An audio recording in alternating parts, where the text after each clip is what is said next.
Hey, yesterday was amazing, and today I'm going to go out and have dinner with other people. Oh my god, I'm socializing with humans. Oh my goodness.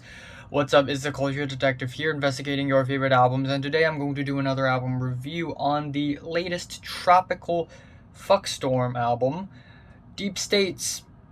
So, Tropical Fuckstorm is an Australian art punk band with frontman Gareth Lilliard of the Drones fame. And for their last two albums, aka their debut and sophomore, I have enjoyed their music for quite a bit. We have A Laughing Death and Meat Space, as well as Brain Drops. Pretty much two very herky-jerky, messy art punk album that takes a while to digest. Tropical Fuckstorm's music is the kind of music that you would hate in the first listen. You would think it is a mess, you would think half of it is completely improvised, and maybe it actually is, but you would think it is just all over the place, all over the sink, just no rhyme or reason whatsoever. But of course, their music grows on you, and you begin to pick up smaller things from time to time, but that's pretty much the extent of it. Anyways, we have their third album, Deep States. And it's alright. It is alright. Obviously, I didn't enjoy it the first time I listened to it.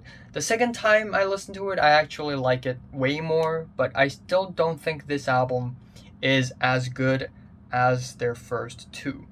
So, the first three tracks are really solid. We have the greatest story ever told, with, of course, the messy, dirty, filthy guitars that are very all over the place, but once they clear like clouds swaying away in the sky, you hear the upbeat chords and also the more slowed down and expressive choruses. It is very strange, but also it kind of sounds good. And then we have G.A.F.F, which stands for Give a Fuck Fatigue.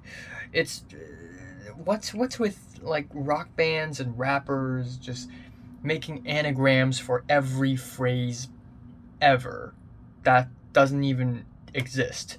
But anyways, this track has a quirkier, groovier bass, and it is catchy and immediate. Lyrically, it is about the world going crazy, so much so that you begin to not even care. You begin to not give a fuck. And lyrically, I guess it's kind of conscious of the things that happened in 2020. 2020 is a pretty crazy year. Yes, I get that. But still, instrumentally, not that bad.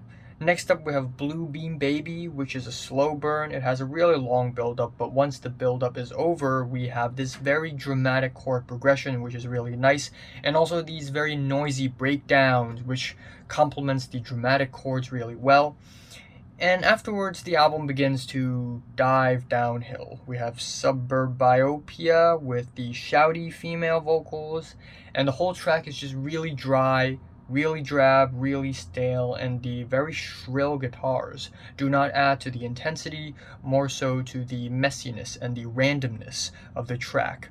Then we have Bumma Sanger, which has these loud, scratchy guitars and repetitive hooks. And lyrically, it is about the quarantine, about being stuck at home. And we have lyrics like, it used to be a summer banger, now it's a bummer sanger. Ha.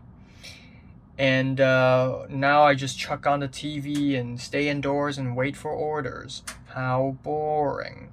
And this is a little bit questionable for me. I'm just gonna turn on my socially conscious radar in my brain just for a little second, if you don't mind. Now, there is a pandemic, and it's still going on right now. And even though it's going pretty well for Hong Kong right now, in other parts of the world, it's actually getting worse. So, quarantining, staying indoors, is a thing that you have to do as a human being. It's your responsibility. Yes, it sucks. We all know it sucks. We all want to go out there and turn into extroverts magically. But still, it is responsibility. You just have to do it. And yeah, maybe for certain countries, these laws are rather strict and people are heavily restricted to even step out of their doors.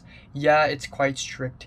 Yeah, it's cruel, and yeah, I wish there is still a little bubble of freedom for people to walk around and go around and commote around, but still, lyrically, a questionable moment on the album. Afterwards, we have The Donkey, which is another slow burn. We have dejected vocals, cooled instrumentals, and an explosive finish.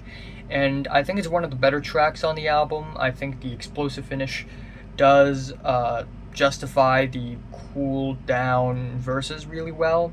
And then we have Reporting of a Failed Campaign, which is another highlight on the album for me. We have sharp, conscious lyrics, a very mild intro, but later it transitions into these very interesting jazzy rhythms, and overall it's very fun, very playful. New Romeo Agent is a song that has a very lackluster instrumental despite the very poppy hooks, and lyrically it is about people being divided anywhere, everywhere, all the time, anytime. Then we have Legal Ghost, which is another quiet moment in the album with some toned down instrumentals, dejected performances, and lyrically it is about separation. How after you sign these papers, I'm just your legal ghost. And yeah, it's just alright. Just another pretty lackluster track in my opinion. And then the album ends off on a pretty mild and mediocre outro that is 2.5 minutes long, called The Confinement of Quarks. And yeah, I think the album starts off pretty strongly, and I think the midpoint of the album is also pretty good. But that's kind of it. That's kind of it, I think. My favorite track here is probably Reporting of a Failed Campaign, and my least favorite is Suburbiopia. I'm giving Tropical Fuckstorm's Deep States a strong 6 to a light 7 out of 10. Yeah, light 7. So, have you listened to this album for 1 to 10? How much did you rate it? Like it, subscribe if you want more. Thanks for watching. I don't have that much time left until August ends. I think I will review Susumu Hirasawa, and if not, maybe Big Pink Sifu. Unbeknownst to me, Trippie Redd released an album. I didn't even fucking know that.